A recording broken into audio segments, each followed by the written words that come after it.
So very good evening, all the participants. Today, let us see some of the provisions relating to information utilities.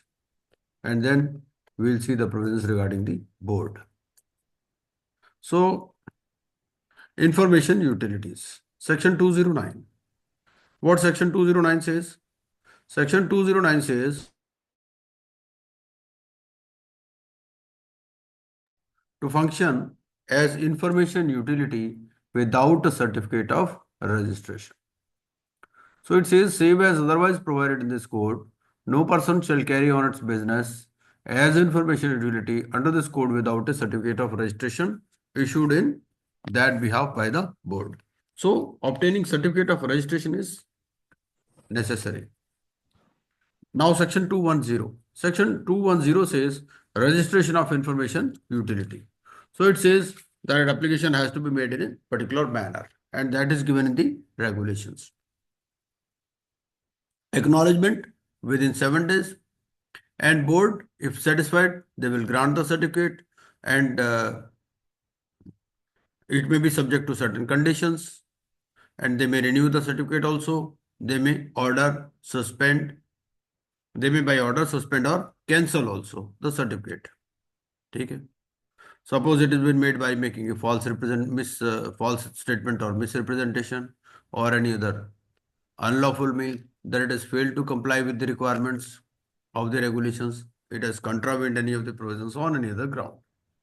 Section 211 says appeal to NCLAT.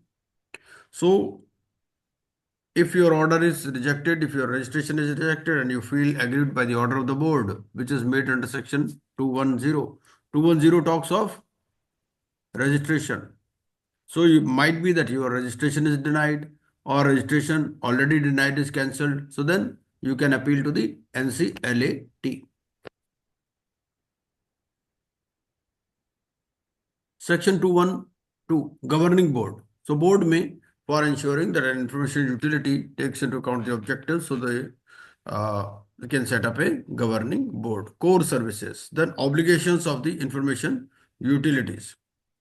So they can create and store financial information in a universally accessible format, accept electronic submission of information, except in specified and manner electronic submission of financial information from persons who intend to submit. So there could be two categories of persons. One, who are under obligation to submit financial information, and then there are persons who intend to submit such information on voluntary basis. Then procedure for submission. So procedure for submission is also given in the regulations, and rights and obligations of persons submitting financial information. So they say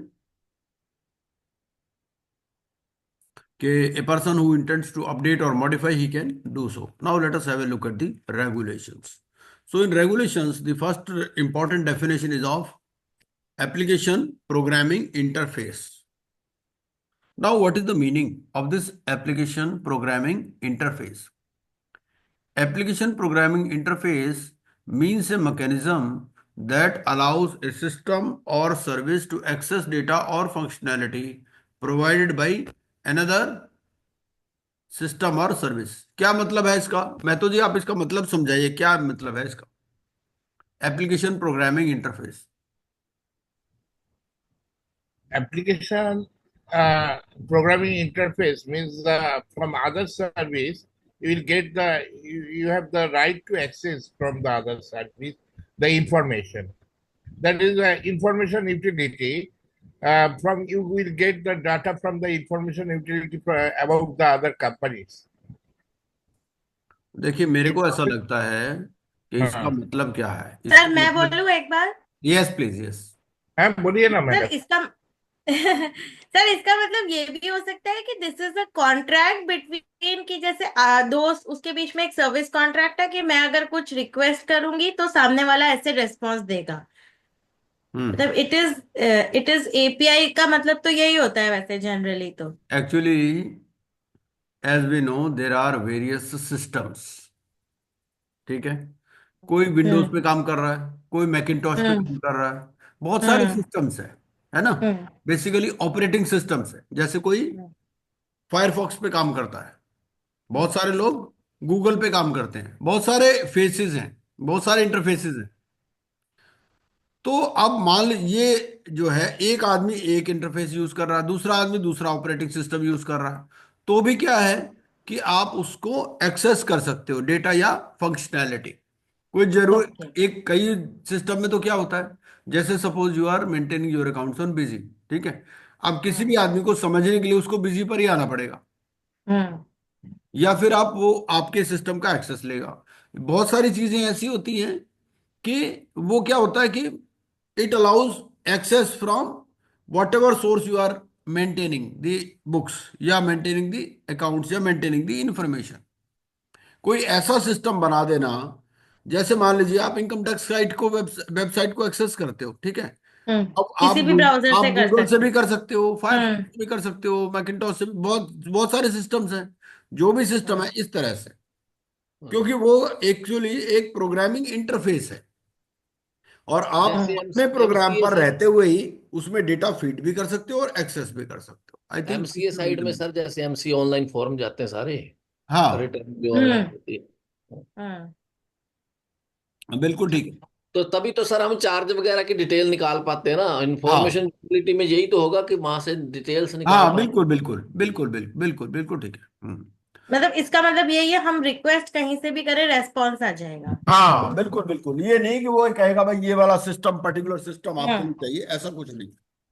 okay sir. Main चीज इसमें ये है।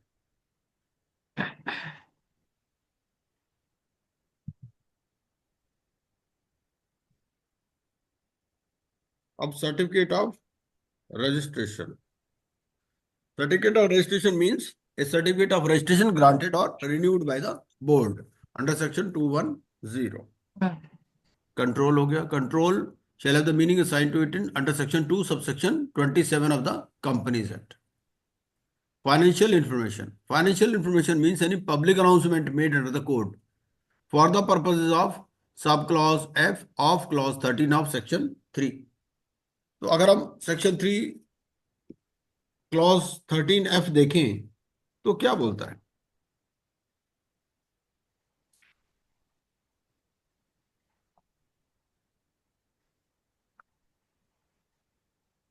Financial information. तो financial information का क्या मतलब है? It means any public announcement made under the code for the purposes of sub clause F of clause 13 of section 3। मतलब बात कहाँ है, वो क्या लिखा है? जैसे 13F, एफ में क्या लिखा है? Such other such information. Other information हाँ, एज मे बी तो वो स्पेसिफाइड। यहाँ हाँ। रेगुलेशंस में दे दिया। उसका मतलब क्या हाँ। है? सच अदर इंफॉर्मेशन मतलब पब्लिक अनाउंसमेंट, ठीक है। अगर पेपर में कोई अनाउंसमेंट हो रही है, उसमें कोई इंफॉर्मेशन आई है, जैसे when you give the advertisement in paper, when you give the public announcement, you provide certain information about the corporate hmm. Data, है ना, तो वो फाइनेंशियल इंफॉर्मेशन का पार्ट है। This is the meaning.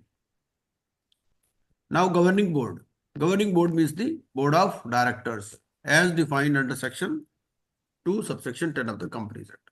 Host bank means the financial institution hosting the repayment. Repayment. Independent director, section 149 subsection 6. Information means financial information as defined in section 3 subsection 13. ठीक है। Repayment account means what does it mean, sir?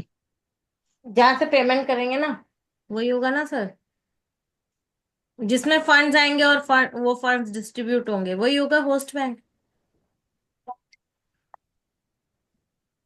Actually क्या कहता है, ये कहता है host bank means the financial institution hosting the repayment account. Repayment of related to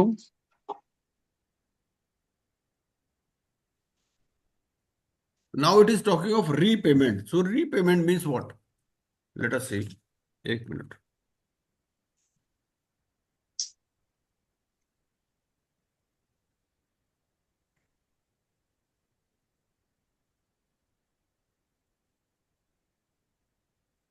sir हम्म ये तो मुझे पढ़ने से ऐसा लग रहा है जैसे एसआरएन नहीं जनरेट होता, हम्म। इंफॉर्मेशन यूटिलिटी की जो फीस है उसकी बात तो नहीं कर रहा। सर ये एम में लिखा हुआ है रीपेमेंट अकाउंट का डेफिनेशन।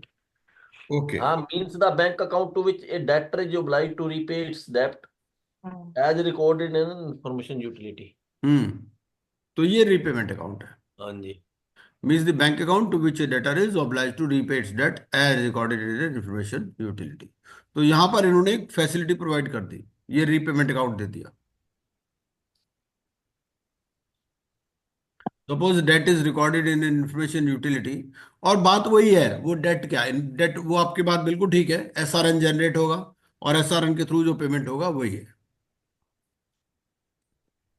इसमें है ना सर, ये ऐसे भी बोलते हैं कि role of a host bank in the IBC process is hmm managing funds, maintaining accounts, facilitating transactions and hmm reporting hmm during insolvency proceedings. ये जो भी जिस जिस भी अकाउंट में पैसे का लेन देन हो रहा है ना, that is the host bank. Hmm hmm hmm hmm, hmm, hmm. भाई बेसिकली क्या है, for accessing information, for providing information you are required to pay certain fees. ठीक है. अब आपने वहां से इंफॉर्मेशन यूटिलिटी से कोई डेटा निकालना है, कुछ डेटा फीड करना है, उसके लिए भी आपको पेमेंट तो करनी पड़ेगी ना, चालान जो जनरेट होगा, तो वो होस्ट बैंक उसकी बात करता है मेरे हिसाब से.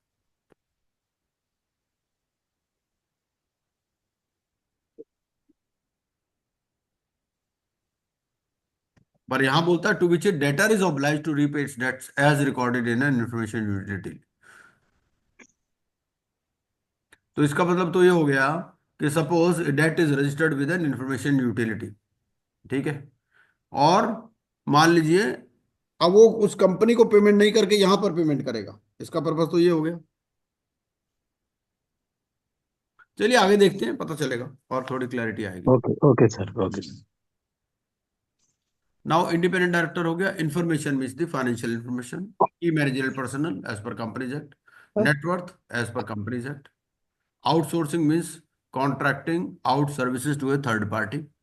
Public company as per section 2 subsection 71.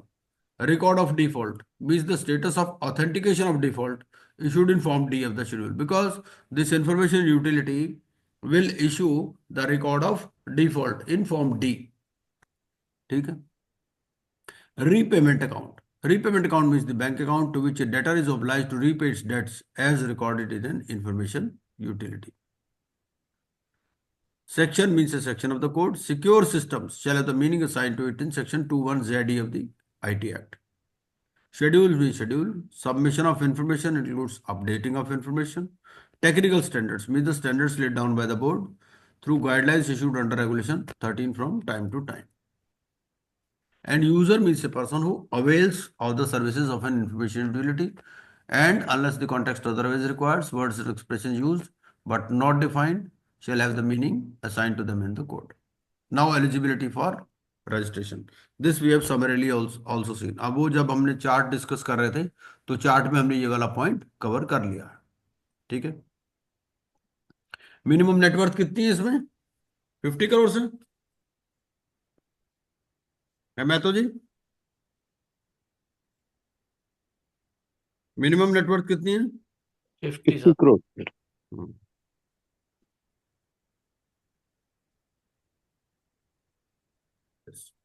और ये ई और पॉइंट जो है ये F, they have been omitted.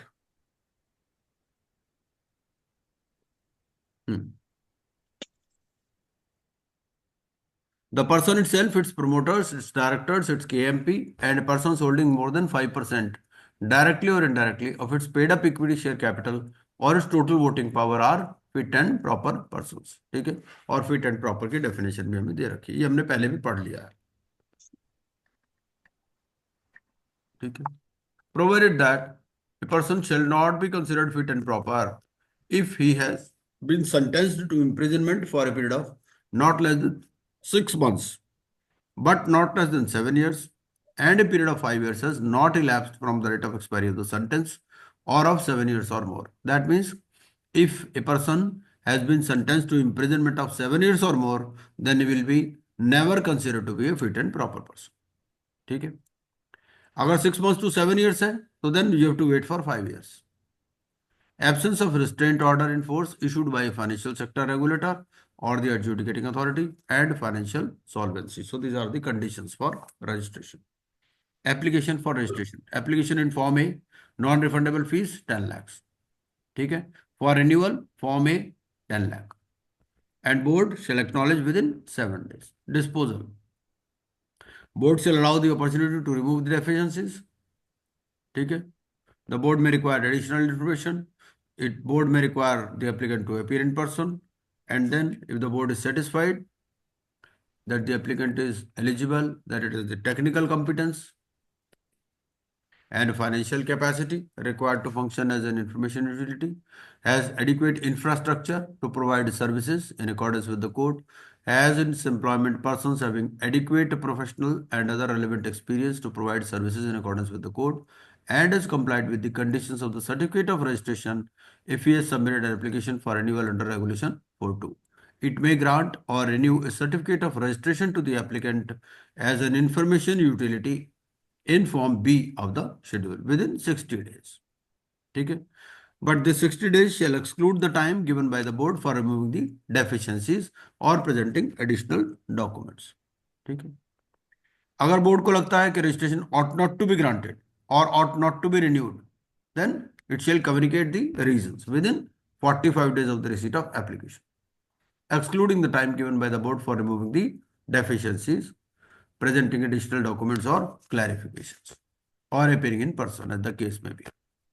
The applicant shall submit an explanation as to why its application should be accepted within 15 days of the receipt of communication. देखिए ये सभी cases में है, चाहे आईपी का रजिस्ट्रेशन हो, आईपीए का हो, आईपीई का हो, बोर्ड का, ये इंफॉर्मेशन यूटिलिटी का, सभी में वही है.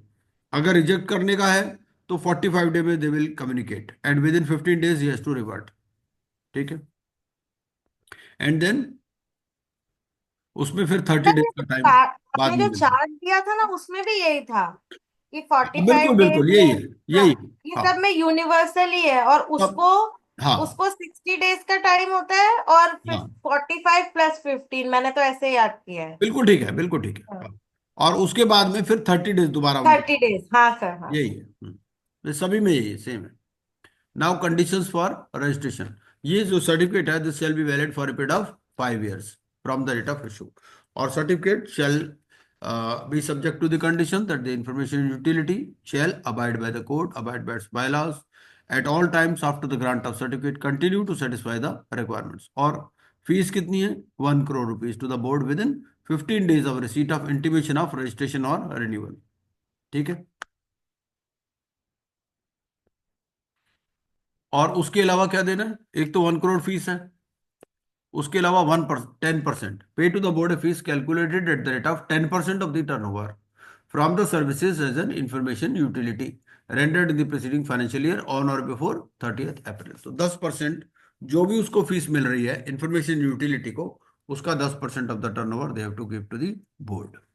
सर इसका मतलब ये है कि इंफॉर्मेशन यूटिलिटी को सर इनकम अच्छी खासी होती है जो इतना मोटा पैसा रखवा रहे हैं.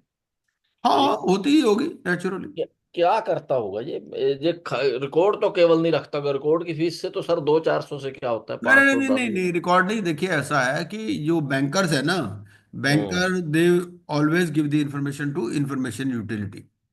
भाई इससे पहले क्या हो रहा था? They were getting registered in under Sarsai.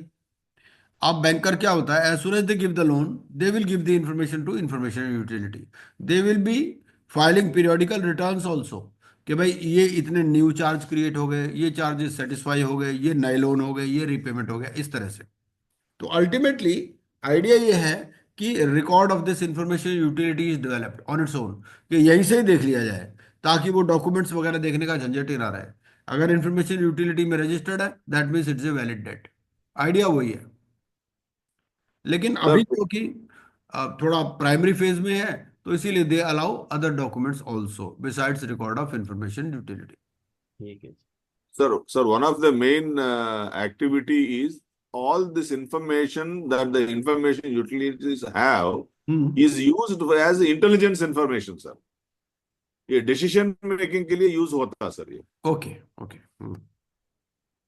Provided that without prejudice to any other action which the board may take as it deems fit, any delay in payment of fees by an information utility shall attract simple interest at the rate of 12% per annum.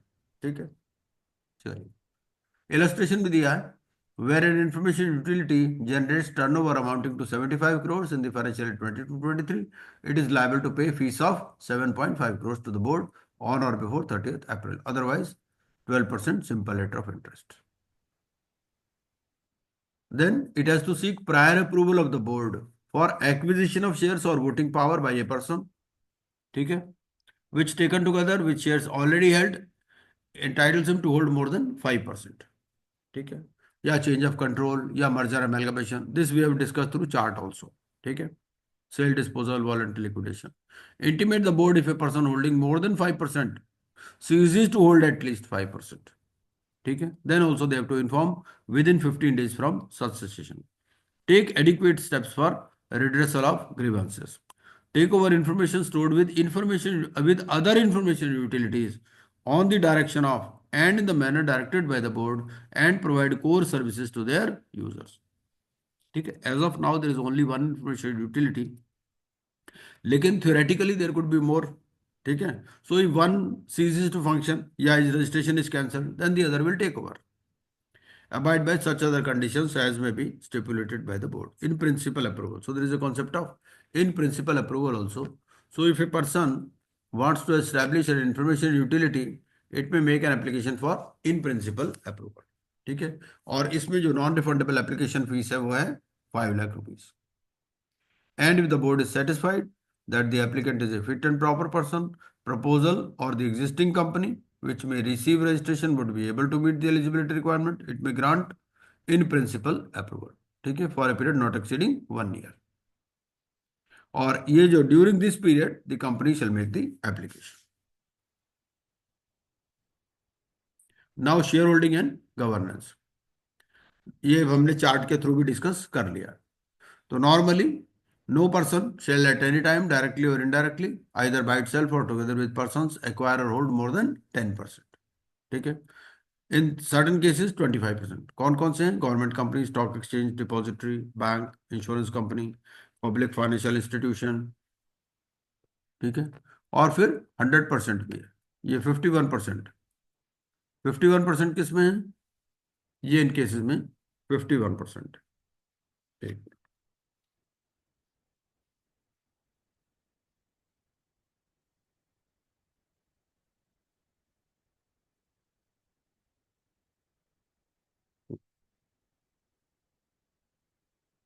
ये क्या कहता है? A person may directly or indirectly, either by itself or together with persons acting in concert, hold up to 51%. ठीक है. Up to 3 years from the date of its registration. ये initially phase के लिए है.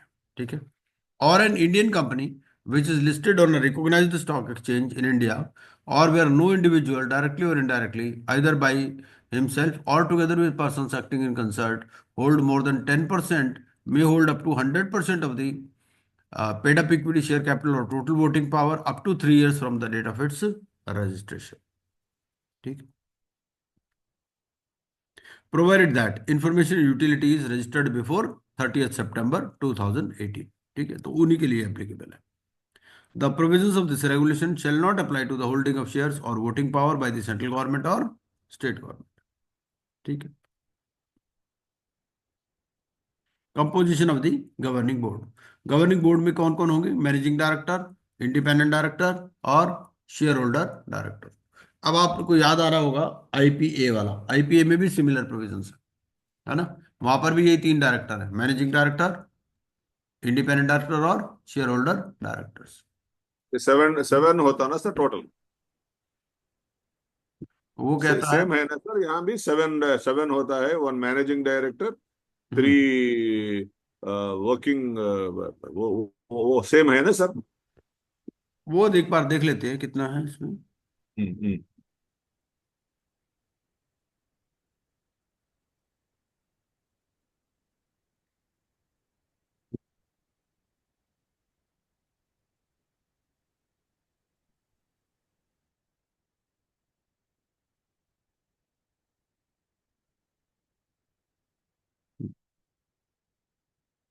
मैनेजिंग डायरेक्टर जो है it shall not be considered. हाँ जी. Either an independent director और शेयर होल्डर. आईपीएम में मिनिमम 7 डायरेक्टर है. किसमें? IPMA, minimum Okay. 7 director. Okay. Any employee of an information utility may be appointed as a director. ये ना आप अपना mic बंद कर दीजिए, माइक हो रहा है. Any employee of an information utility may be appointed as a director or its governing board in addition to the managing director, but such director shall be deemed to be a shareholder director. Same provision जैसे IPA में है ना, कि वो जो employ को अगर director बनाते हैं तो वो शेयर होल्डर डायरेक्टर होगा. ठीक है. Number of independent director shall not be less than the number of share holder directors. ठीक है. Provided that no meeting of the governing board shall be held without the presence of at least one independent director. ठीक है. ये provision डिक्टो है sir. हाँ बिल्कुल बिल्कुल वही सब जैसा लगेगा, बिल्कुल जैसे IPA वाले पढ़ रहे हैं वैसे ही यहाँ पर है. N independent director shall be an individual. एक बार क्या करते हैं कि IPA वाले रेगुलेशंस भी इसके साथ ही खोल लीजिए.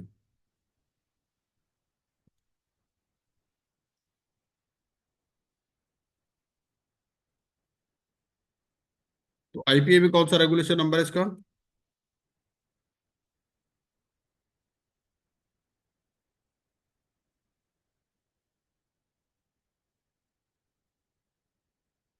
ये आपको मॉडल बायलॉज में मिल जाएगा ना. IPA 199, section 199. नहीं सेक्शन नहीं, हमें तो वो चाहिए ना रेगुलेशंस.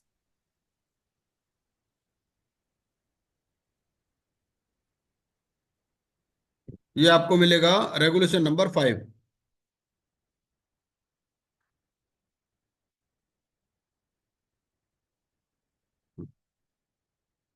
तो अगर रेगुलेशन नंबर 5 अगर आप देखें ऑफ दिस IPA, उसमें क्या बोलता है? Who had or has no pecuniary relationship with the IPA or any of its directors or any of its holders holding more than 10% of its share capital during the immediately preceding 2 financial years or during the current financial year. ठीक है. ये तो IPA का है. IPA में मैं पढ़ रहा हूं कहां से? Regulation number 5 sub regulation 6E. ठीक है. और इसको यहां कंपेयर करते हैं कि यहां क्या कहता है. यहां ये कहता है कि who has or had no pecuniary relationship with the information utility or any of its directors or shareholders holding more than 10% of its share capital. ठीक है. During the immediately preceding 2 financial years or during the current financial year. बिल्कुल same है. Who is not a shareholder of the information utility, who is not a member of the board of directors of any of the shareholders. ठीक है. Holding more than 10% of the share capital of the information. वो same है बिल्कुल. IPA वाले अगर regulation आप देखें, regulation number 5 sub regulation 6 और जो भी उसके पॉइंट्स हैं बिल्कुल सेम है. An individual may serve as an independent director for a maximum of 2 terms of 3 years each or part thereof or up to the age of 75 years whichever is earlier. ठीक है. Cooling of period ये भी same है. Director shall elect an independent director as the chairperson of the governing board. ठीक है. तो he shall disclose the nature of relationship. ठीक है. Managing director. सर ये इतना सारा कैसे याद होगा? नहीं सेम है ना जी, बिल्कुल सेम है. अगर आप IPA वाला जो रेगुलेशंस देखें और ये रेगुलेशन सब एक है, बिल्कुल सेम टू सेम है. ओके. पेपर से नकल मारो. हाँ. अरे नकल कहाँ से मारेंगे सर? तो चार अल्टरनेटिव दिए होंगे ना. An information utility shall subject to the guidelines issued by the board from time to time determine the qualifications and experience etc. ठीक है. An individual shall be selected as managing director through an open advertisement. ये सब वही है, same है. अब यहां पर कितना है? Shall not be above the age of 55 years, relaxable up to 60 years. Sir 75 है कि 60 है? नहीं नहीं नहीं, ये अपॉइंटमेंट की बात कर रहा है. ओके. ये अच्छा. अपॉइंटमेंट ऑफ मैनेजिंग डायरेक्टर की बात कर रहा है. ओके. तो अपॉइंटमेंट के टाइम पर 55 से कम नहीं होना चाहिए. Shall not be above the age of 55 years. 55 से ज्यादा नहीं होना चाहिए. मैक्सिमम 60 हो सकता है. ठीक है, उसमें भी सेम है, उसमें रेगुलेशन 5A है, आईपीए वाला, मैंने वो भी खोल रखा साथ में। An individual shall not serve as a managing director after he has attained the age of 60 years. ठीक है, अब वहां पर कितना है, वहां 65 है, यहाँ पे 65 है, दोनों में 65 है।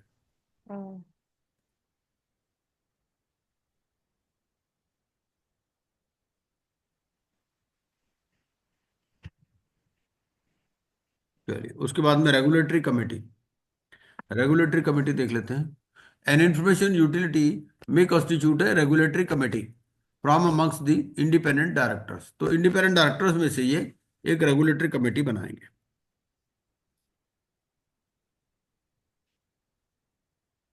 एक minute,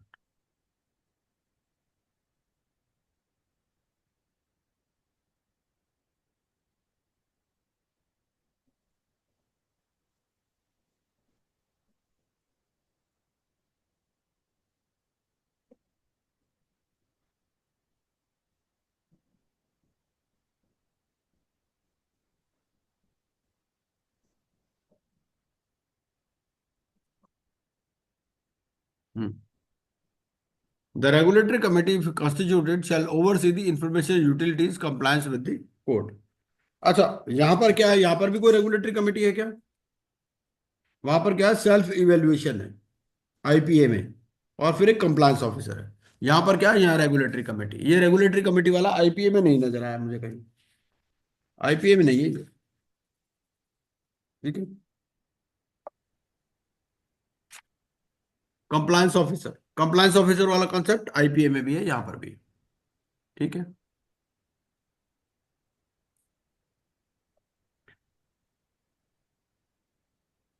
grievance redressal policy, an information utility shall have a grievance redressal policy to deal with any grievance from any user or any other person or class of persons as may be provided by the governing board in respect of its services. Or grievance redressal policy shall provide for the constitution of grievance redressal committee, functions, format and manner for filing grievances. Maximum time and format for acknowledging receipt of a grievance. Maximum time for disposal, details of the mediation mechanism, provision of a report of the grievance and mediation proceedings to the parties to the grievance upon dismissal or resolution of the grievance, action to be taken, maintenance of register वगैरह वगैरह। ये technical standards and bylaws, ये important है। The board may lay down technical standards through guidelines for the performance of core services and other services under these regulations। ठीक है, technical standards दोनों के बना सकता है, किसके, for performance of core services and other services. ठीक है, और टेक्निकल स्टैंडर्ड्स किसके बारे में बना सकता है, एप्लीकेशन प्रोग्रामिंग इंटरफेस के बारे में, standard terms of service, registration of users, unique identifier for each record and each user, submission of information, identification and verification of persons, authentication of information, verification of information, data integrity, consent framework for providing access to information to third parties, security of the system, security of information, risk management framework, porting of information, exchange or transfer of information between information utilities, interoperability among information utilities, preservation of information and purging of information। ठीक है, फिर technical committee, the board shall lay down the technical standards based on the recommendations of technical committee constituted by it। अब technical committee में कौन member होंगे, at least 3 members who have special knowledge and experience in the field of law, finance, economics, information technology और data management। The board may invite the chief executive officers or managing directors of information utilities to attend the meetings of the technical committee। उसके बाद bylaws of the information utilities, तो an information utility for the conduct of its operations shall have bylaws consistent with the code। ठीक है, फिर amendment of bylaws, amendment of bylaws में वही same procedure है। ठीक है, रेजोल्यूशन आपको पास करना है विथ 3/4 मेजोरिटी, और आपको 7 days के अंदर फाइल करना है ना। Amendment shall come into effect on 7th day, बिल्कुल सेम है, जैसे आईपीए के बायलॉज के अमेंडमेंट का प्रोसीजर है ना, ऐसा ही इसका भी same procedure. Core services, Regulation 17. An information utility shall provide core services and other services under these regulations in accordance with the code. An information utility may provide services incidental to the services under sub-regulation 1 with the permission of the board. ठीक है? An information utility shall comply with the applicable technical standards while providing services. तो core services है और other services. ठीक है? और अगर incidental services provide करनी है तो they have to obtain permission of the board. Registration of users. A person shall register itself with an information utility for submitting information to or accessing information stored with any of the information utilities. ठीक है? Submission के लिए भी registration चाहिए और access करने के लिए भी रजिस्ट्रेशन चाहिए. ठीक है? The information utility shall verify the identity of the person under sub-regulation 1 and grant registration. Upon registration, the information utility shall intimate it of its unique identifier. उसको एक unique identifier दे देंगे. A person registered once with an information utility shall not register itself with any information utility again. मान लो अगर एक से ज्यादा information utilities हैं तो एक के पास ही रजिस्टर कर सकता है. ठीक है?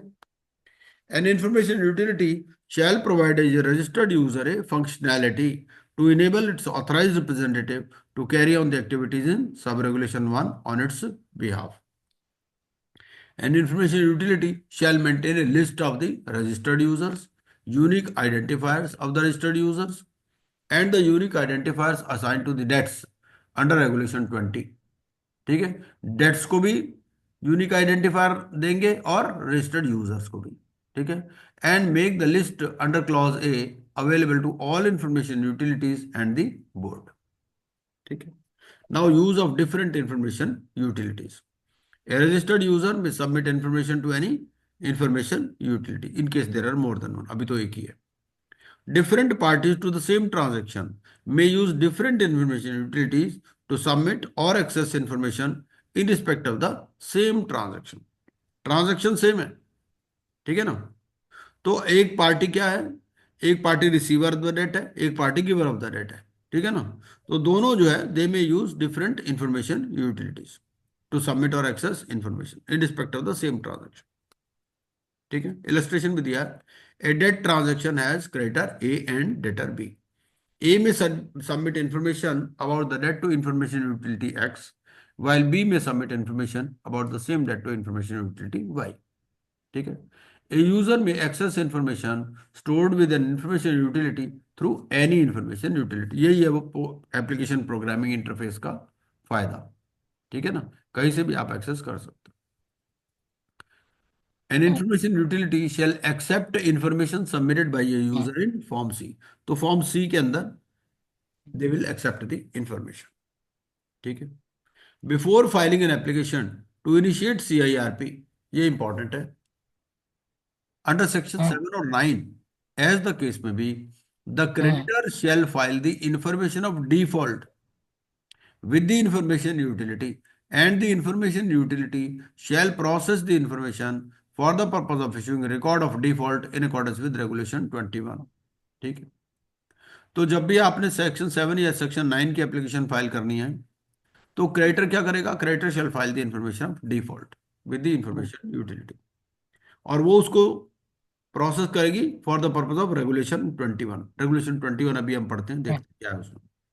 On receipt of the information submitted under sub-regulation 1 or sub-regulation 1A, the case may be, the information utility shall assign a unique identifier to the information, including records of the debt, acknowledge its receipt, and notify the user of the unique identifier of the information, terms and conditions of authentication and verification, and the manner in which the information may be accessed by the other parties. 21 regulation. Regulation number 21. Authentication of default. An information utility shall expeditiously undertake the process of authentication and verification of information of default as soon as it is received. ठीक है? For the purpose of sub-regulation 1, the information utility shall deliver the information of default to the debtor seeking confirmation of the same within the time specified in the technical standards. ठीक है? Remind the debtor at least 3 times for confirmation of information of default. In case the debtor does not respond, allow 3 days each time for the debtor to respond. ठीक है। अब debtor कौन है? Debtor वो है जिसने लोन लिया है। ठीक, remind the debtor at least 3 times for the confirmation of information of default. ये आवाज कहां से आ रही है? आपके यहाँ से आ रही है महतो जी? Deliver the information of default or the remainder as the case may be to the debtor.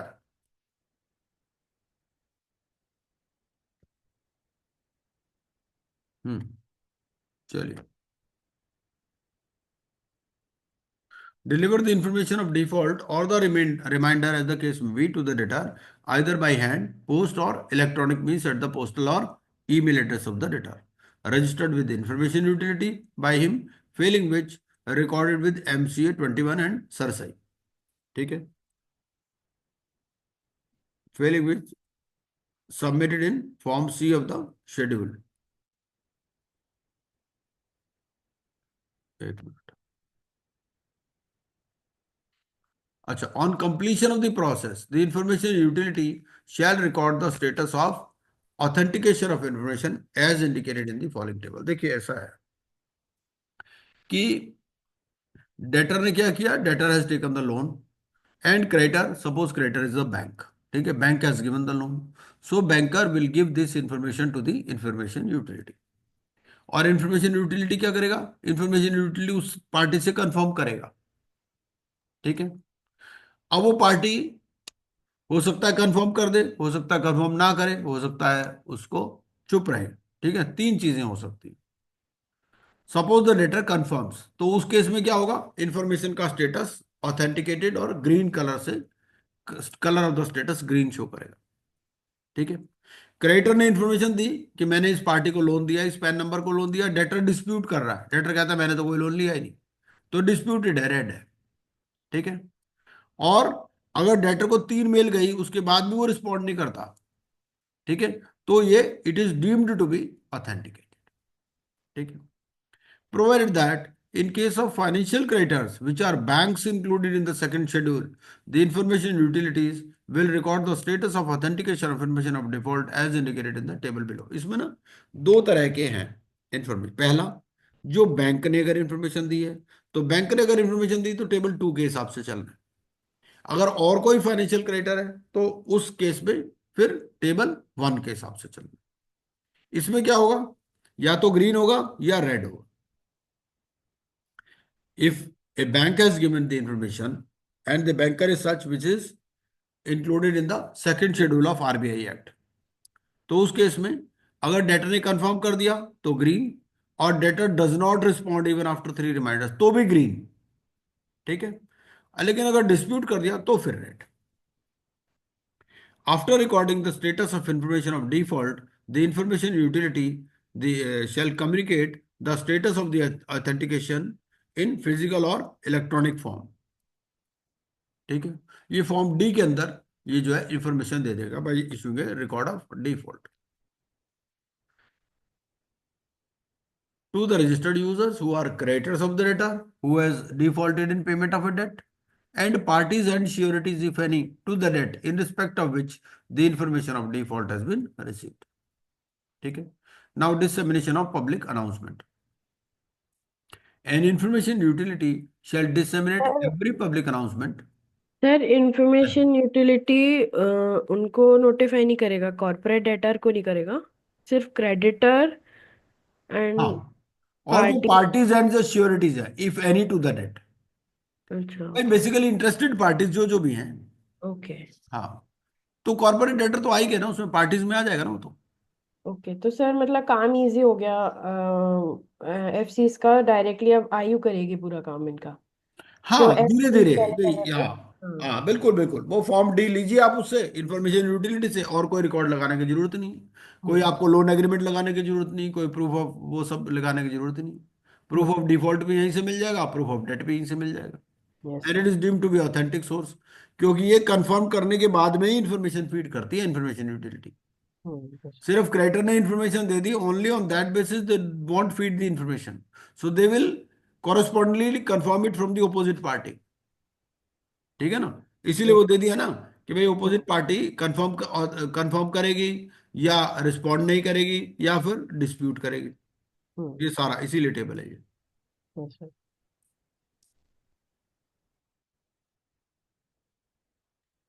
Just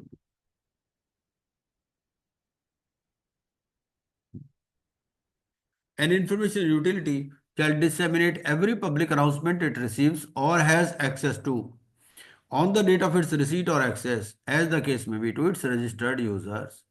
तो जितनी भी पब्लिक अनाउंसमेंट इसके पास आ गई वो अपने जो भी रजिस्टर्ड यूजर्स है उनको भेज देगी, ठीक है। Who are creditors of the corporate debtor undergoing insolvency proceed. मतलब कोई सीआईआरपी की पब्लिक अनाउंसमेंट हुई, ठीक है, इंफॉर्मेशन यूटिलिटी के पास आई, जो भी उसके रजिस्टर्ड यूजर्स है ना, जो क्रेडिटर है कॉर्पोरेट डेटा की, उनको वो इंफॉर्मेशन दे देगी, ठीक है। Storage of information, an information utility shall store all information in a facility located in India, ठीक है। तो जो भी सर्वर है वो लोकेटेड इन इंडिया होना चाहिए। Access to information, an information utility shall allow the following persons to access information stored with it: the user which has submitted the information, all the parties to the net and the host bank if any, if the information is of the categories in section 3 13 A C and D। ये section 3 subsection 13 पढ़ना है। इसमें हमारे को A B C D और E और F है। F तो स्पेसिफाइड था, उसके बारे में तो दे दिया भाई, F में क्या है, पब्लिक अनाउंसमेंट है। अब A C और D की इंफॉर्मेशन किस किस को दे रहे हैं ये, all the parties to the debt and the host bank, ठीक है। और अगर बी और ई कैटेगरी की है, अब बी और ई कैटेगरी में कौन सी इंफॉर्मेशन है, एक बार सेक्शन 3 सबसेक्शन 13 देख लेते हैं। Let us see section 3 subsection 13 में बी में है record of liabilities when the person is solvent, और ई में record of balance sheet and cash flow statement of the person. तो ये वाली इंफॉर्मेशन किसको देंगे, ये कॉर्पोरेट पर्सन और उसके ऑडिटर को, ठीक है। The insolvency professional, the adjudicating authority and the board. Sir, I have a small doubt, sir. Yes, please. Sir, at the time of, I mean, for us, as on 31st March 2023, is it mandatory for all the CDs and the financial creditors to submit information to the information utility, sir?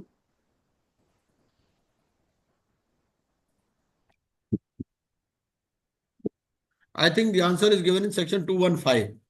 If you read section 215, it gives Yes, sir. an answer to your question. Yes, sir. Section 215 says procedure for submission of financial information. So it says any person who, and section, particularly section 215, subsection 2 and 3.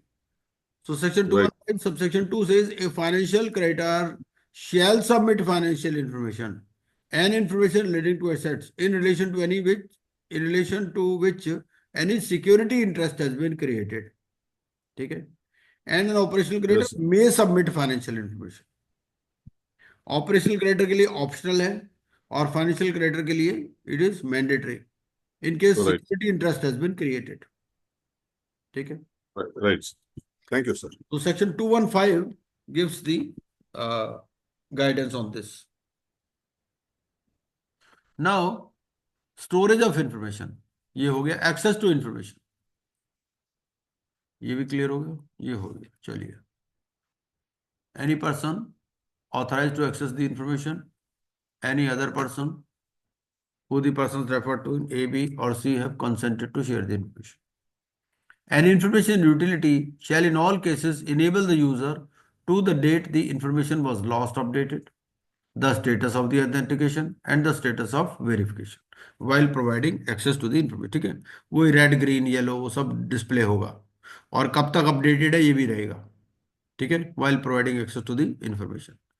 An information utility shall provide information to the adjudicating authority and the board free of charge, ठीक है, ये भी important है। तो adjudicating authority और board से कोई fees नहीं लेगी, ठीक है। Now regulation 24, accessing information stored with other information utilities. An information utility shall provide a functionality to enable users to access information stored with any information utility which they are entitled to access. ठीक है. The functionality shall enable other information utilities to provide access to information to the user directly, and the functionality shall ensure privacy and confidentiality of information. Now they are imagining that there are more than one information utilities. ठीक है ना? So they can access from anywhere. Annual statement. An information utility shall provide every user an annual statement of all information pertaining to the user free of charge. ठीक है.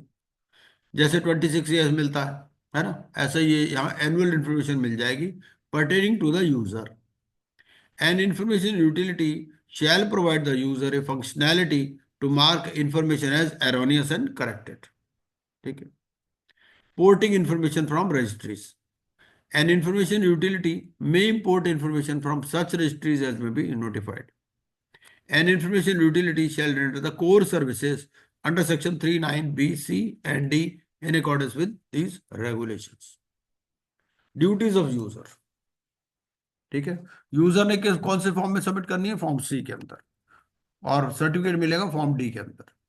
A user who has submitted information in form C of the schedule to an information utility shall submit the information updated as on the last day of every month in the first week of the following month. ठीक है. तो अगर आपने information submit की है तो आपको update भी करना है. Provided that information of default shall be updated within 7 days of occurrence of default. If it relates to default, तो आपको 7 days of the occurrence of default update करना है. A user shall expeditiously correct information as soon as it finds it erroneous, stating the reasons if any. Then duties. Duties में क्या है? कुछ general duties हैं, कुछ नॉन डिस्क्रिमिनेशन है. ठीक है. Then other duties. Insurance. So an information utility shall make adequate arrangements, including insurance, for indemnifying the users for losses that may be caused to them by any wrongful act, negligence or default of the information utility, its employees or any other person. Fees कितनी है? The information, ये important है. The information utility shall charge uniform fees for providing the same service to different users. ठीक है. Disclose the fee structure for provision of services on its website, and disclose any proposed increase in the fees for the provision of services on its website at least 3 months before the increase in fees is effected. The fees charged for providing services shall be a reasonable reflection of the service provided, and providing access to information shall not exceed the fees charged for submission of information to the information utility. मतलब ये है कि for submission of information you can charge more, but you cannot, suppose you are charging say 100 rupees for submission of information, then for accessing the information you cannot charge more than 100. ठीक है. For submission you may charge 200, for accessing you may charge 100.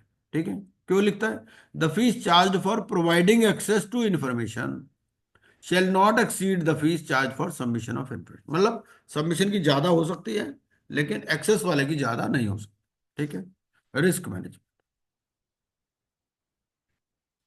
Risk management होगा, audit होगा of information technology network, preservation policy है, provision of information to board, publication of statistical information, quarterly basis पर ये publish करेंगे. ठीक है. Relating to debt related information. An information utility shall publish statistics relating to debt related information in its possession quarterly. ठीक है. The statistics in sub-regulation 1 shall provide distribution of debts in terms of currency, geography, sector, size, tenor, type, lending arrangement and incidence of default. उसके बाद में inspection. ठीक. The board shall inspect an information utility with such periodicity. हाँ जी. Sir जो publish करेंगे publication जे sir अखबार वगैरह में जाने का कोई स्पेशल गैजेट निकलता? नहीं नहीं, ये तो अपनी वेबसाइट पे पब्लिश कर देंगे. वेबसाइट. हाँ. एक सर आईपीए में और बोर्ड में था ना सर, एक दिन के अंदर ही वो इंफॉर्मेशन अपडेशन होता था. क्या इनका भी ऐसा ही है अपडेशन सिस्टम? नहीं, वो अलग चीज है. उसमें तो क्या है बेसिकली भाई देखो, कोड में लिखा क्या है? कोड में लिखा है कि एनसीएलटी बोर्ड से पूछेगी। इंफॉर्मेशन है आईपीए के पास। अब वो एएफए से रिलेटेड है पर्टिकुलरली। अगर आपने एएफए सरेंडर कर दिया, रिन्यू कर लिया, कैंसिल कर दिया, तो उसकी इंफॉर्मेशन विद इन 1 डे आपको, विद इन 1 वर्किंग डे आपको देनी है बोर्ड को, ताकि बोर्ड अपडेटेड रहे। ये है। ठीक है जी। यहाँ पर तो ऑनलाइन इन्फॉर्मेशन है ना, यहाँ वैसा ठीक। कोई सिस्टम नहीं है। यहाँ तो अगर रिकॉर्ड ऑफ डिफॉल्ट ही लेना है इससे, तो फॉर्म डी ले लेना है आपने, बस। सी में इंफॉर्मेशन देनी है, डी में रिकॉर्ड ऑफ डिफॉल्ट में सर जाए। जो आप कलर बता रहे थे, येलो, रेड और ग्रीन, हाँ, फिर वो किसके लिए थे? वो तो ऐसा है कि देखिए, बैंकर ने बोला कि ये पर्टिकुलर पैन नंबर ने डेट लिया है, ठीक है। हम्म। अब उससे डेटर से पूछेंगे कि भैया तुमने लिया है ये डेट मेल हम्म। पर। हम्म। अब वो ये कह सकता हाँ मैंने लिया है, ग्रीन। हम्म। भाई नहीं लिया, रेड। और बोलता ही नहीं, फिर येलो। हम्म। और अगर बैंकर ने ये इन्फॉर्मेशन दी है तो उसमें दो ही ऑप्शन है, ग्रीन और रेड। अगर वो 3 रिमाइंडर के बाद भी नहीं बोलता तो भी ग्रीन मान ले, तो भी मान लीजिएगा लिया है उसने। तो लिया है अभी, नहीं नहीं, इम्प्लाइड कंसेंट होगी। हाँ बिल्कुल बिल्कुल बिल्कुल। हम्म। ये भी हो गया इंस्पेक्शन वाला भी। Then services to insolvency professionals. An insolvency professional may submit reports, registers, and minutes in respect of any insolvency resolution, liquidation, or bankruptcy proceedings to an information utility for storage. अब अगर आप information utility के site पे जाओ ना, तो वहां पर क्या है, बहुत सारी फंक्शनैलिटी दे रखी है, बहुत सारी एजेंसीज हैं जो कि आपके डेटा को स्टोर कर लेती है। क्योंकि आपको कहा भाई 8 साल तक आपका रिकॉर्ड रखना है, अब 8 साल तक आप अपने ऑफिस में तो रखोगे नहीं, तो आप क्या करते हो, इनसे स्टोरेज ले लेते हो बेसिकली। तो ये क्या करते हैं, जैसे 10,000 रुपीज पर ईयर या इस तरह से कुछ चार्जेस लेकर के आपका डेटा स्टोर कर लेते हैं अपने पास, ठीक है। भाई आईपी हो, आपने तो वही कंपनी का काम किया, उसका रिकॉर्ड आपने कहाँ रखोगे आप? पता चले चूहे खा गए, आपने ऑफिस चेंज कर लिया, 100 ड्रामे होते हैं। तो इसलिए यहाँ पर रिकॉर्ड रखवा देते हैं लोग। The information utility shall not provide access to the reports, registers, and minutes submitted under sub-regulation 1 to any person other than the concerned insolvency professional, the board or the adjudicating authority. ठीक है। उसके बाद में surrender और cancellation of registration. Exit management plan. An information utility shall at all times have an exit management plan. भाई आप अपना business बंद करना चाहते हो, आपके पास दुनिया जान की इंफॉर्मेशन है, तो आपके पास एग्जिट मैनेजमेंट प्लान होना चाहिए, ठीक है। Which shall include mechanisms to enable users to transfer information to other information utilities expeditiously, mechanisms for preservation and transfer of information, and timelines and cost estimates of implementing the exit management plan, ठीक है। An information utility shall not amend its exit management plan without the prior approval of the board, ठीक है। उसके बाद में surrender of registration. Surrender के लिए दे में सबमिट एन एप्लीकेशन, उसमें रीजंस देगा और डिटेल्स देगा पेंडिंग एंड ऑनगोइंग एक्टिविटीज, ठीक है। And details of how the exit management plan shall be implemented. Board क्या करेगा? बोर्ड इन ऑब्जेक्शंस इनवाइट करेगा। Board with in 7 days of the receipt of the application publish a notice of receipt of such application on its website। And अब आप similar provision देखिए इन IPA. IPA में similar provision कहां पर है? IPA में भी तो है ना एक प्रोविजन। भाई आईपीए भी अपना सर्टिफिकेट सरेंडर कर सकते हैं।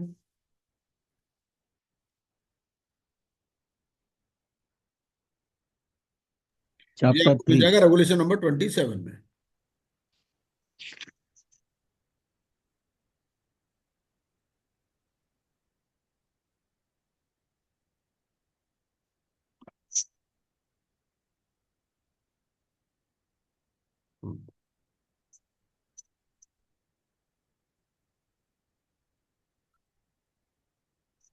तो आफ्टर कंसिडरिंग द एप्लीकेशन, तो पहले तो ये पब्लिक नोटिस देंगे। With in 7 days of receipt of application publish a notice of the receipt of such application on its website and invite objections to the surrender of registration to be submitted within 14 days of the publication of notice, ठीक है। Then within 30 days from the last date of submission of objections, they shall approve the application for surrender। और जो approval है, it may require the information utility to discharge any pending obligations और continue such functions till such time as may be directed. Disciplinary proceedings, तो disciplinary proceedings के बारे में हमने पढ़ ही लिया, इंस्पेक्शन एंड इन्वेस्टिगेशन रेगुलेशंस में वही है जी।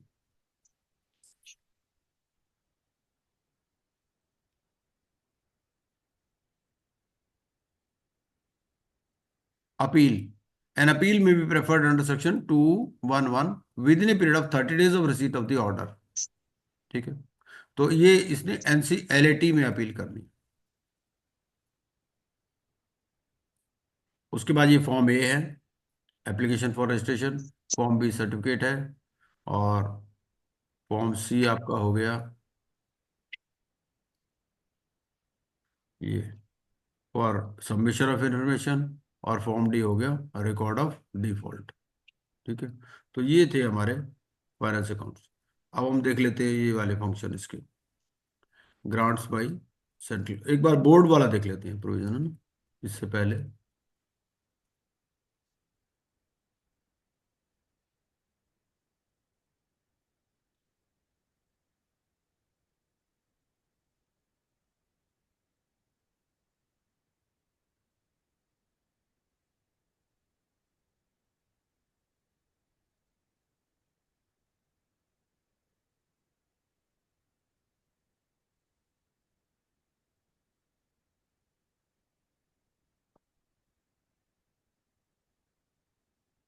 तो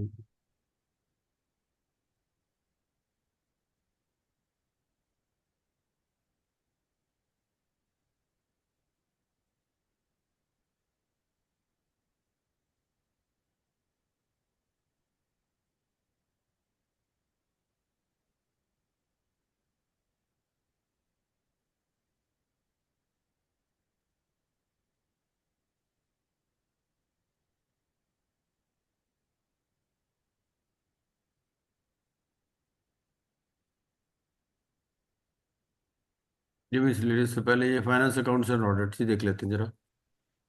grants by central government, section 221, ये क्या कहता है? Section 221, grants by central government. The central government may after due appropriation made by parliament by law on this behalf make to the board grants of such sums of money as that government thinks fit for being utilized for the purpose of this code। ठीक है, board fund, there shall be constituted a fund to be called the fund of the insolvency and bankruptcy board। ठीक है, एक fund बनाएंगे, उसका नाम क्या होगा? Fund of the insolvency and bankruptcy board. And there shall be credited, उसमें क्या क्या क्रेडिट होगा? All grants, fees and charges received by the board, all sums received by the board from such other sources as may be decided upon by the central government, such other funds as may be specified by the board, and fund shall be applied for meeting the salaries allowances, जो भी board के employees हैं उनकी salaries allowances, expenses, expenses on objects and for the purposes and such other purposes।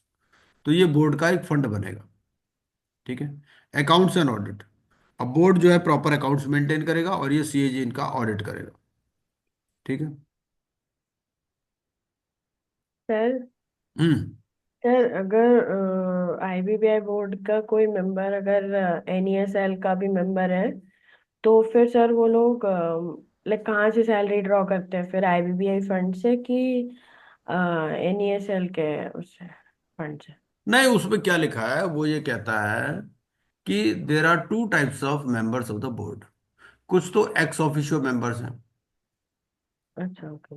वो जो हाँ ex officio member है, जैसे मिनिस्ट्री से आते हैं कई लोग, तो जो हाँ। मिनिस्ट्री वाले वो तो अपने पेरेंट डिपार्टमेंट से विड्रॉ करते हैं, अच्छा, या ओके फिर आप कंसोलिडेटेड सैलरी ले लीजिए, ओके ओके ओके। ये सिस्टम है। सर तो एमडी सीईओ हैं, तो he is also the chief general manager in IBBI, तो he is acting like both in both NESL also and हाँ ठीक है, ठीक है। वो ऑप्शन मांगते हैं उनसे। हाँ, ओके। और ये जो अकाउंट्स हैं, accounts of the board as certified by CAG, है ना, together with the audit report shall be forwarded annual to the central government and that government shall cause the same to be laid before each house of parliament. ठीक है, ये हो गया। अच्छा, उसके बाद में आपके miscellaneous, insolvency and bankruptcy fund. एक तो हमने बोर्ड फंड पढ़ा, अब एक है insolvency and bankruptcy fund, section 224। ये क्या कहता है? एक फंड बनाना हमने, इंसॉल्वेंसी एंड बैंक्रप्सी फंड। ये अलग है, वो अलग है, ठीक है।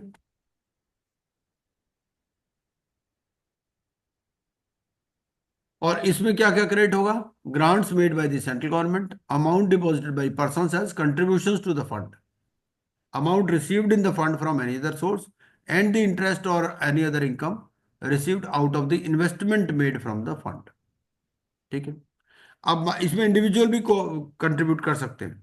मान लीजिए पर्सन हैज कंट्रीब्यूटेड अमाउंट, ठीक है, और उसी की सीआईआर पे शुरू हो गई, ठीक है, तो वहां पर वो एप्लीकेशन लगा सकता है for withdrawal of funds not exceeding the amount contributed by it, जितना उसने दिया था, ठीक है, for making payments to workman, protecting the assets of such persons, meeting the incidental cost being during the proceedings और such other purposes as may be prescribed, ठीक है।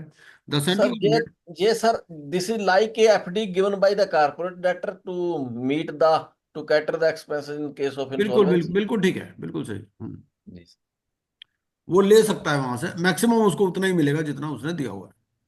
The central government shall by notification appoint an administrator to administer the fund in such manner as may be prescribed. उसके बाद 225, power of the central government to issue directions. Then power of the central government to suspend, to supersede the board.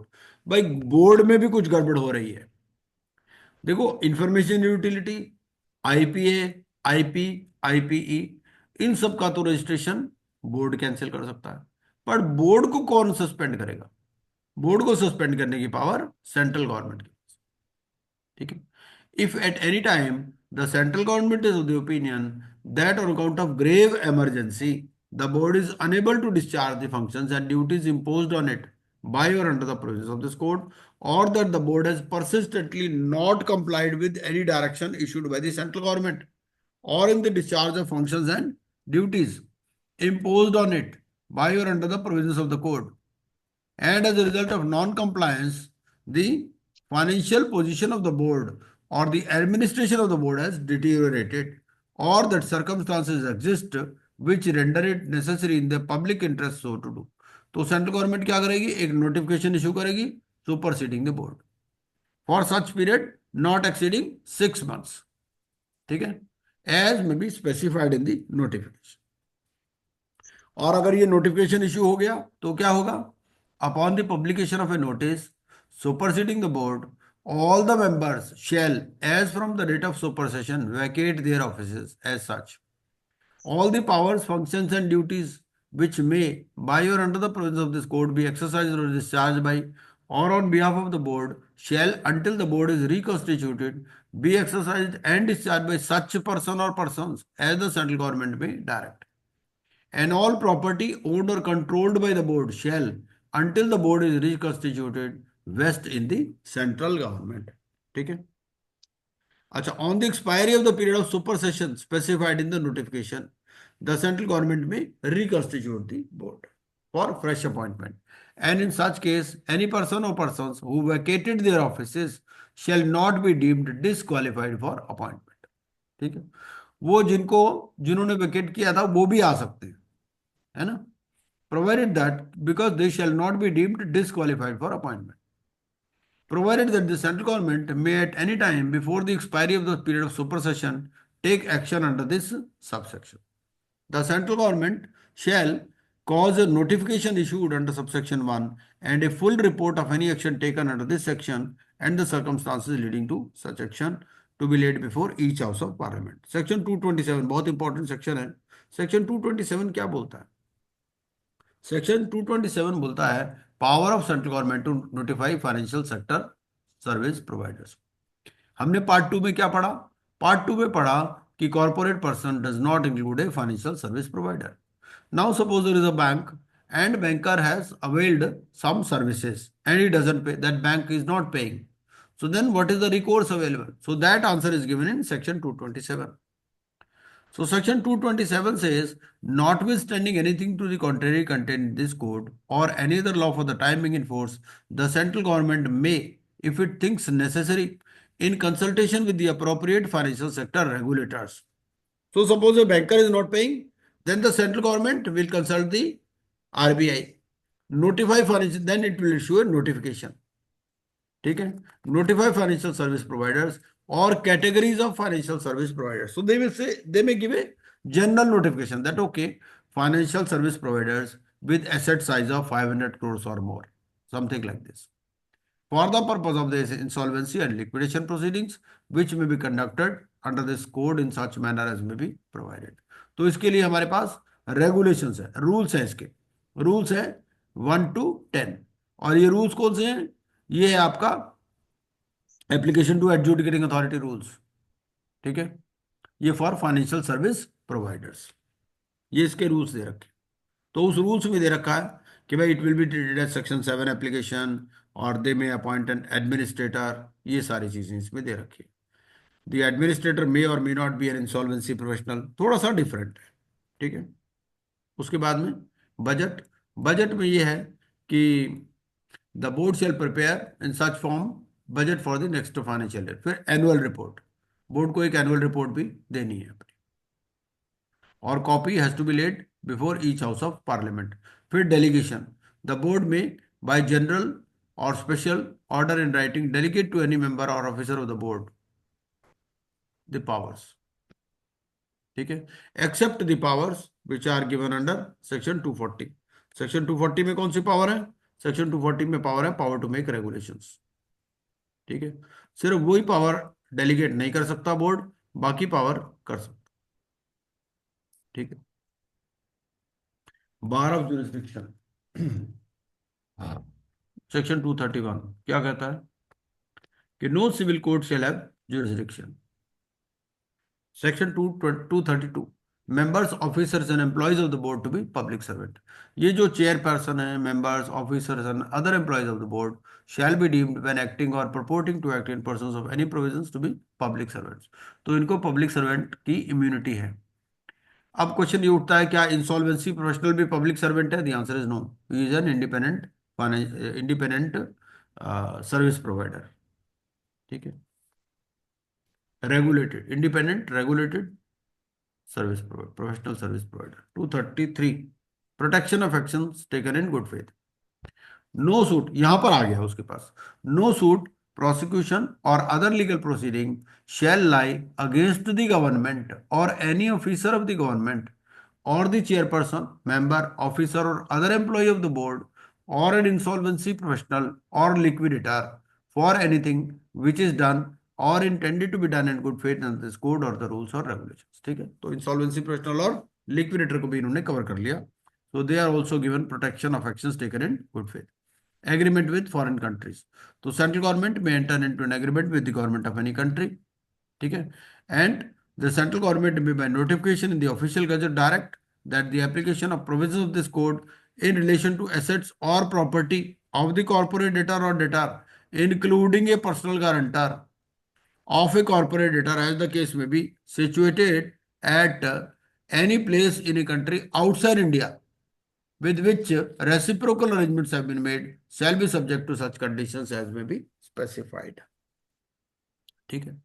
235 letter of request, तो इसमें क्या होता है, persuasion mode चलता है। भाई अगर दूसरा कंट्री पता नहीं माने आपकी बात या ना माने, तो आपको क्या करना है, लेटर ऑफ रिक्वेस्ट देना है उसको, ठीक है। Notwithstanding anything contained in this code or any law for the timings in the course of insolvency resolution or liquidation or bankruptcy proceeding, the resolution professional, liquidator or the bankruptcy trustee as the case may be, is of the opinion that assets of the corporate debtor or debtor, including personal guarantor of the corporate debtor, are situated in a country outside India with which reciprocal arrangements have been made. He may make an application to the adjudicating authority that evidence or action relating to such assets is required. और adjudicating क्या करेगी? Adjudicating authority may issue a letter of request to a court or an authority of such country competent to deal with such request. 235 एक बोलता है अगर कोई penalty या punishment नहीं दी गई है तो उस केस में 1 लाख टू 2 करोड़ है, ठीक है। 236 trial of offences by special courts, notwithstanding anything in the code of criminal procedure, offenses under this code shall be tried by special court. ठीक है, इसके लिए स्पेशल कोर्ट्स हैं. And no court shall take cognizance of any offense punishable under this act, save upon a complaint made by the board or the central government or any person authorized by the central government. ठीक है. Provision of CPC, criminal procedure code shall apply. और ये भी है कि notwithstanding anything contained in the code of criminal procedure, in case of a complaint under subsection 2, the presence of the person authorized by the central government or the board shall not be necessary unless the court requires. Appeals and revisions. ठीक है. Appeals and revisions में क्या बोलता है? The high court may exercise as far as may be applicable. ठीक है, ये high court की पावर आ गई है. All the powers conferred by chapter 29 and 30 of the Code of Criminal Procedure on a High Court as if a special court within the local limits of the jurisdiction of the High Court were a court of session. 238 provisions of this code to override other laws. 238A limitation act to apply. 239 में power to make rules है और 240 में power to make regulations है. ठीक है. उसके बाद में 241 से लेकर के 240 capital A application of this code to micro small and medium enterprises. ये भी इंपॉर्टेंट सेक्शन है. 240 कैपिटल ए क्या बोलता है कि नॉट विथस्टैंडिंग 29A का सी और एच क्लॉज. सी क्लॉज क्या है? एनपीए अकाउंट वाला. और एच क्या है? Invocation of guarantee. तो they shall not apply to resolution applicant in respect of CIRP और prepack of any micro small and medium enterprise. ठीक है. और सेंट्रल गवर्नमेंट नोटिफिकेशन इशू कर सकती है regarding that certain provision shall not apply to MSMEs और they shall apply to MSME with such modifications as may be suggested. ठीक. 241 rules and regulations to be laid before parliament. ये भी important है कि जो भी रूल और regulation बनाएंगे उसको क्या है, उसको it has to be laid before each house of parliament while it is in session for a total period of 30 days, which may be comprised in one session or in 2 or more successive sessions.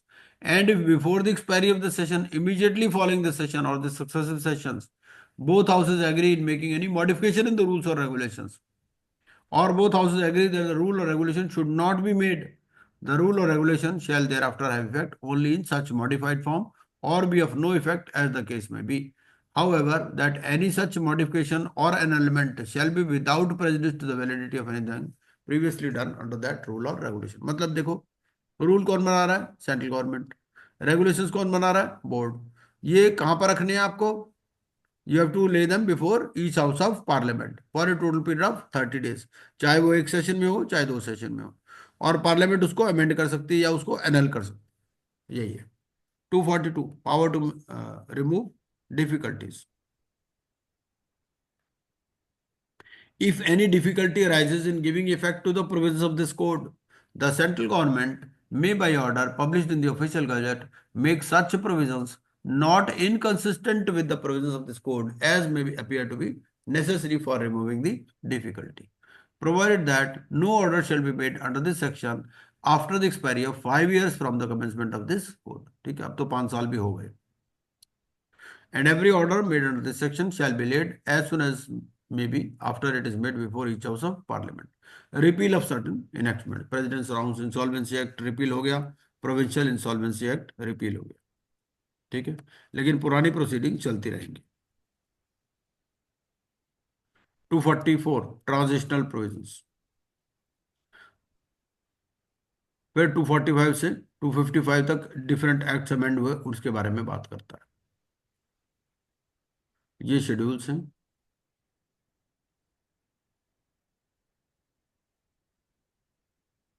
अब एक जरा ना हम वो और देख लेते हैं. Application to adjudicating authority in case of financial service providers, वो जरा एक बार देख लेते हैं वो क्या कहता है और वो है कहाँ पर.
एक मिनट, इसको जरा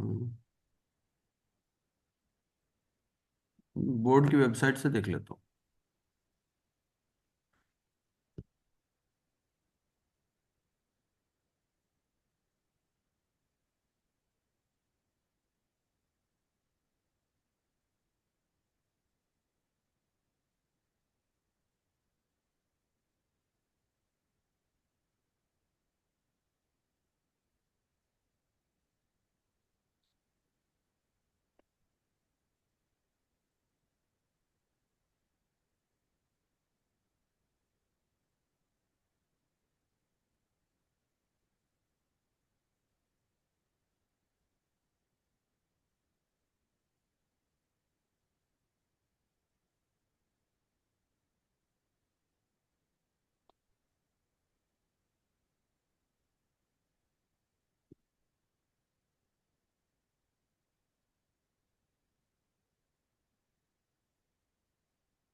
एक मिनट आप दीजिए मेरे को।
चलो कोई नहीं, बाद में देखते हैं इसको।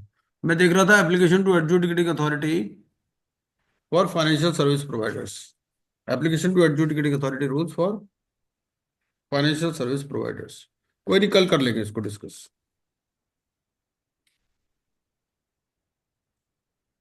कल एक्चुअली आई हैव सेमिनार, पता नहीं कल क्लास हो पाएगा या नहीं हो पाएगा। I will mention in the group.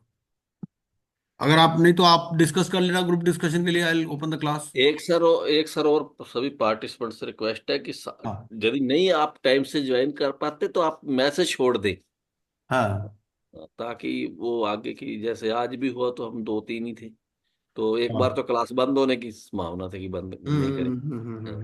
हम्म। तो it is hmm. Humbly request to all of you. हाँ